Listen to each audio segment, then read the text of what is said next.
प्रदेश में जाओ और पूछो भाई यहाँ पे बेरोजगारी की बीमारी है? ये देखो, जहां भी हम जाते हैं एक नई बीमारी चली है, बेरोजगारी की बीमारी। विपक्ष ने जो संकल्प लिया है उसकी सराहना करता हूं। उनके भाषण के एक एक बात से मेरा और देश का विश्वास पक्का हो गया है। इन्होंने लंबे अरसे तक वहां रहने का संकल्प लिया। अब कई दशक तक जैसे यहां बैठे थे वैसे ही कई दशक तक वहां बैठने का आपका संकल्प। और जनता जनार्दन तो ईश्वर का रूप होती है, और आप लोग जिस प्रकार से इन दिनों मेहनत कर रहे हैं, मैं पक्का मानता हूं कि ईश्वर रूपी जनता जनार्दन आपको जरूर आशीर्वाद देगी और आप जिस ऊंचाई पे हैं उससे भी अधिक ऊंचाई पर जरूर पहुंचेंगे और अगले चुनाव में दर्शक दिशा में दिखेंगे।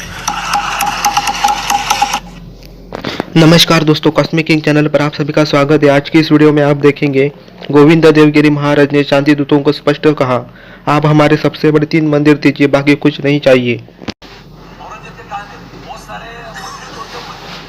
मैंने पहले ही बतला दिया कि 3 मंदिर मुक्त होने पर हम अन्य मंदिरों की ओर ध्यान देने की इच्छा भी नहीं करते हैं, क्योंकि हम लोगों को भविष्यकाल में जीना है, भूतकाल में नहीं जीना है। देश का भविष्य अच्छा होना चाहिए। इसलिए यदि समझदारी के साथ ये 3 मंदिर प्रेम से हम लोगों को मिल जाते हैं, हम सारी अन्य बातें भूल जाएंगे। हमारे बहुत से विरोधी कोर्ट चले गए थे कि शेर कुछ ज्यादा आक्रामक दिख रहे हैं, जो कि इनको चाहिए था कि शेर भी बिल्ली जैसे चाहिए थे, परंतु अब संसद भवन में एक ऐसा शेर बैठा है जिसकी वजह से अब किसी की भारत की तरफ आंख उठाने की हिम्मत नहीं है। जीएसटी से छोटे व्यापारियों को, मजदूरों को, स्मॉल और मीडियम बिजनेस वालों को फायदा हुआ? मुझे हाथ उठा के दिखा दो इस यहां पे। नहीं, हाथ नीचे करो। So sir is very overwhelmed and he वैसे भी वो कम एक्सप्रेस करते हैं, जीवन भर में वो कम शब्दों वाले इंसान रहे, बट स्वाभाविक उनकी आंखों में आंसू थे। और इस चीज की संतुष्टि और खुशी दोनों है कि उन्होंने अपना पूरा जीवन देश की सेवा में लगाया है, और मैं मानती हूँ कि उनके जीवन के इस पड़ाव पर इस तरह के सर्वोच्च सम्मान से नवाजा जाना बहुत बड़ी बात है, और हम लोग बहुत खुश हैं इसके लिए। जी, जब राम मंदिर की बात आती है तो अडवाणी जी का नाम साथ में लिया जाता है कि जर्नी ही स्टार्ट उनके थ्रू हुई थी। तो जब राम मंदिर में प्राण प्रतिष्ठान हुई, एक इन्विटेशन आया, तो उस टाइम पे क्या एक्सप्रेशन थे? बस उस टाइम पे एक पब्लिक के लिए बहुत खुश थे। उन्होंने एक स्टेटमेंट भी उस समय दिया था, वो बहुत खुश थे। स्वाभाविक है कि उनके जीवन का एक ऐसा सपना जिसके लिए उन्होंने काफी समय से संघर्ष भी किया, उसमें मेहनत भी की, वो सपना पूरा हुआ, तो इसके लिए वो बहुत खुश है। जी, अभी जब पीएम की बातचीत हुई, पीएम ने खुद ट्वीट करके बताया कि मेरी बातचीत हुई है अडवाणी जी से, तो उस टाइम पर क्या बातें? वो बहुत भावुक हो रहे हैं, सुबह से आंखों में आंसू है। जो अक्सर उनका व्यक्तित्व इस तरह का है कि कोई उनकी प्रेज करता है तो उनके स्वाभाविक आंसू आ जाते हैं आंखों में। सिर्फ 5 साल के बाद आने वाली सरकार का अभिभाषण नहीं था, उस कालखंड का अभिभाषण नहीं था। 500 साल के बाद आने वाले भगवान राम के आगमन के उस अलौकिक अनुभूति के कालखंड का।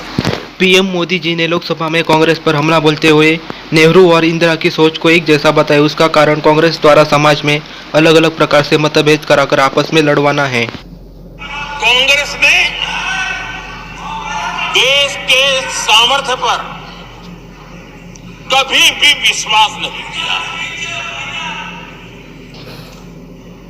वे अपने आप को शासक मानते रहे और जनता जनार्दन को हमेशा कमतर आंकते गए, छोटा आंकते गए। आदरणीय अध्यक्ष जी, देश के नागरिकों के लिए कैसा सोचते थे मैं जानता हूं। मैं नाम बोलते हुए उनको जरा चुभन होगी,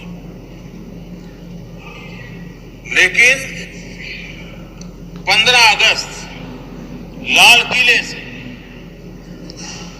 प्रधानमंत्री नेहरू ने जो कहा था वो मैं जरा पढ़ता हूं। लाल किले से भारत के प्रथम प्रधानमंत्री ने जो कहा था वो पढ़ रहा हूं, नेहरू जी ने। उन्होंने कहा था, हिंदुस्तान में काफी मेहनत करने की आदत आम तौर से नहीं है। हम इतना काम नहीं करते जितना कि यूरोप वाले या जापान वाले या चीन वाले या रूस वाले या अमेरिका वाले करते हैं। ये नेहरू जी लाल किले से बोल रहे हैं। यह न समझिए, यह न समझिए कि यह न समझिए कि वह कौमें,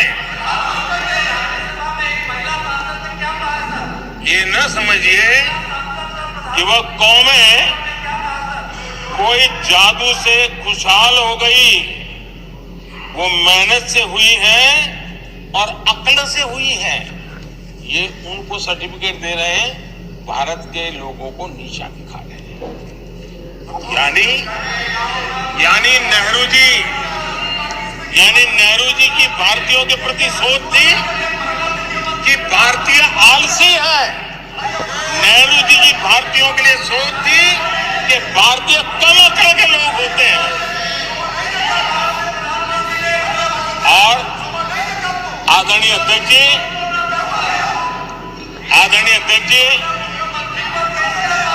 इंदिरा जी की सोच भी उससे ज्यादा अलग नहीं थी। इंदिरा जी ने जो लाल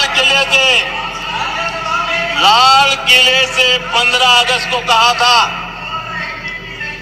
लाल किले से 15 अगस्त को इंदिरा जी ने कहा था, दुर्भाग्यवश हमारी आदत ये है कि जब कोई शुभ काम पूरा होने को होता है तो हम आत्मतुष्टि की भावना से ग्रस्त हो जाते हैं, और जब कोई कठिनाई आ जाती है तो हम ना उम्मीद हो जाते हैं। कभी कभी तो ऐसा लगने लगता है कि पूरे राष्ट्र ने ही पराजय भावना को अपना लिया है। अगर आपको मेरे द्वारा बनाई गई वीडियो अच्छी लगी तो लाइक, शेयर और कमेंट अवश्य करें। साथ ही इस वीडियो को दूसरे प्लेटफॉर्म पर भी अवश्य शेयर करें।